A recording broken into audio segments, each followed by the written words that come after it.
they're not really reading the actual paper and understanding how the study was designed, how it was executed, what are the strengths, what are the limitations of the study, what can it tell us, what can't it tell us, right?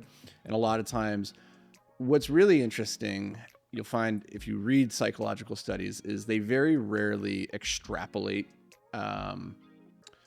they will give some ideas of like, here's some real world applications, here's what some implications of this study might be.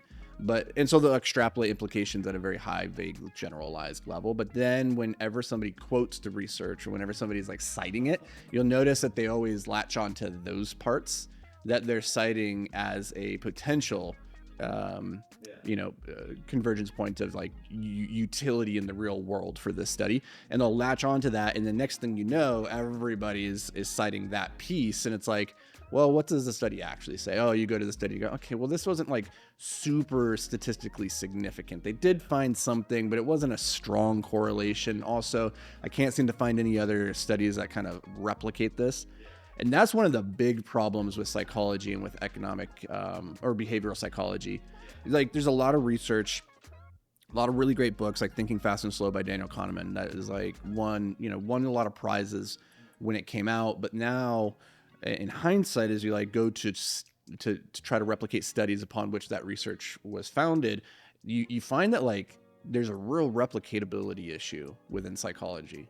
Like even the marshmallow test. You're familiar with the marshmallow test? Everybody's familiar with the marshmallow test. Everybody takes it as gospel truth that the marshmallow test is like truth, in that people, children who are able to delay gratification and wait until the research comes back to get their second marshmallow, that they do better in life. Yeah.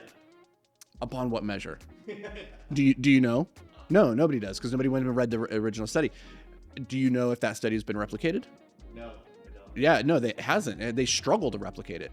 In fact, like subsequent studies, because it is so famous, subsequent studies have found like, okay, we can't replicate this. Yeah. And so we don't question what you found these results in your study, but if we can't replicate it, then is it really a cause, or is it just a correlation, or is it something else, some other confounding variable that we don't understand? And that's the real sticky issue with psychology and a lot of the research is like, we'll quote these things. So like the marshmallow test is like, can't be replicated, so is it true? Is it helpful? It's helpful in a sense, because the conclusion that it drew is vague and abstract enough where you're like, yeah, people who can delay gratification, there's a lot of, obviously, that there's some positives associated with that. So that's not crazy. But there's all sorts of crazy studies, right? The Moravian study, this is a really famous one. It was like, he found that, 55% of what's communicated is nonverbal. That's your body language. Like 17% is communicated through your tonality. And then only like a small percentage is actually the words coming out of your mouth. What are you saying? And that's a crazy thing, right? Because you're like, wait, so you're saying like what I'm saying with my words matters less than how I'm saying it with my body language, my tonality. And that kind of makes sense. It's like, I love you. That hits differently than if I said, I love you, or I love you. Like, okay, the words are all the same. The meaning is impacted by the other things around it. So you look at that and you're like, okay, body language, tonality, more important than the message. Is it though? Well, that study wasn't replicated. Like, it can't be replicated. Like, they haven't found, here's the thing too, is like different studies will find different results. So like some will replicate to a different degree. Some will be like, I can't find the same result.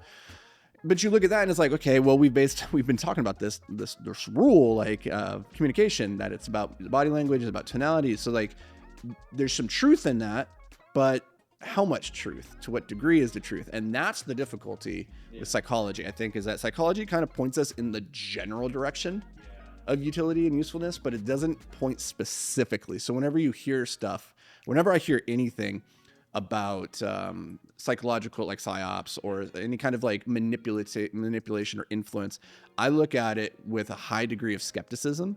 And instead I say, okay, what's the general truth here? The general truth of like what you described to me before was effectively make a positive correlation in somebody's mind with something and then sub something else. That's all you were saying, right? And that's no different than Coca-Cola hiring like a famous actor to take a drink of Coca-Cola. Hey, I like that actor.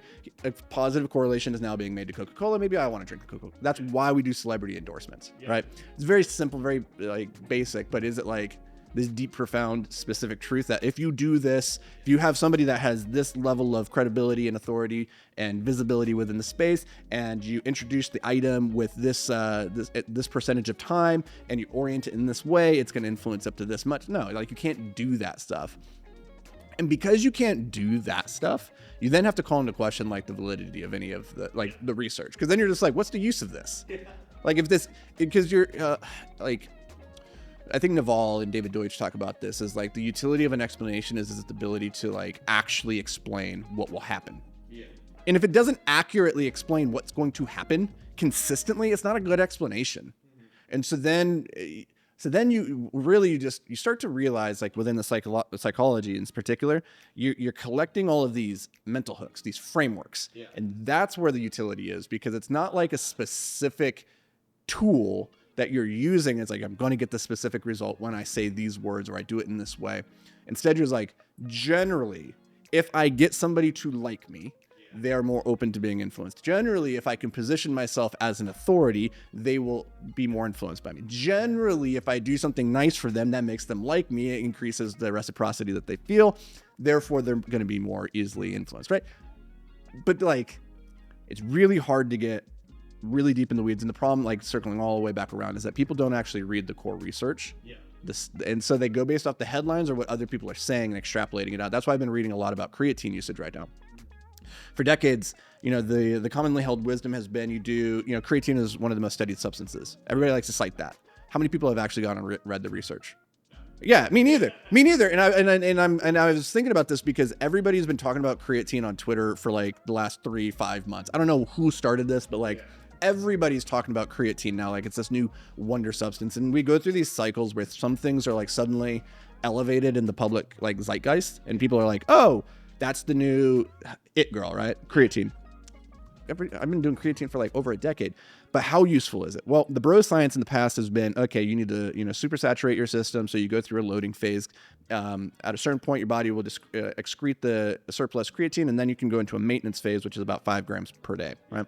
So like you super load at like 15 grams a day for like 5 days, your body's going to be super saturated. That's the idea. And then 5 grams a day from there will maintain. Now, if most of the people using creatine were doing it within like a exercise workout capacity. So they're like, I want to get stronger, I want to have more energy for my workout so I can do more reps, I can get bigger, stronger, faster, right?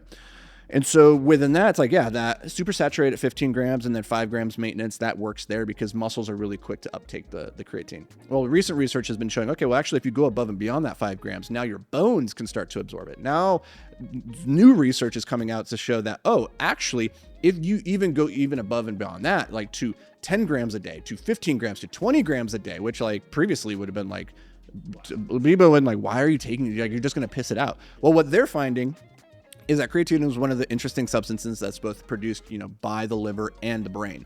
But creatine that you ingest has a very difficult time passing the blood-brain barrier. So it has a very hard time getting into your brain. So you need to like super saturate to get it there. Now, if you do that, then you have to ask yourself, okay, what are the benefits? What are the negatives? And the negatives, like, it seems to be that there's very few downsides, right? But the upside is that amount of creatine has been shown to now boost cognitive powers. Like it makes you sharper, makes you in better in like memory retention instances, and it helps you in sleep deprivation and high stress situations. So if you pulled an all-nighter, didn't get much sleep because you're trying to study cram for a test, then superdosing with like say 20 grams of creatine the night before the next day will have a protective effect against the sleep deprivation and the cognitive decline that you would have from that.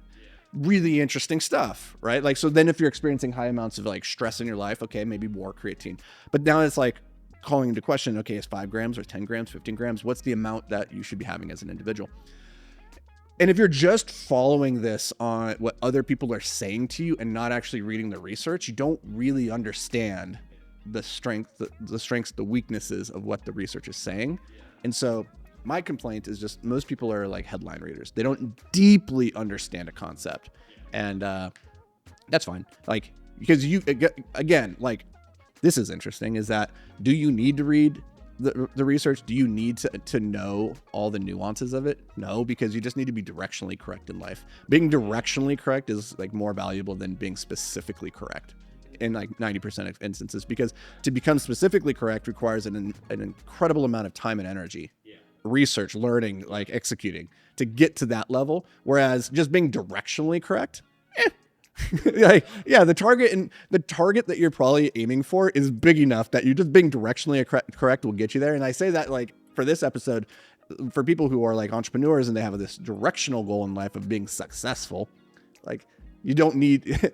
So this episode is probably very confusing for somebody. They're like, wait, so is Anthony for reading the research or against the reading the research? Both. So take that and do what you will with it.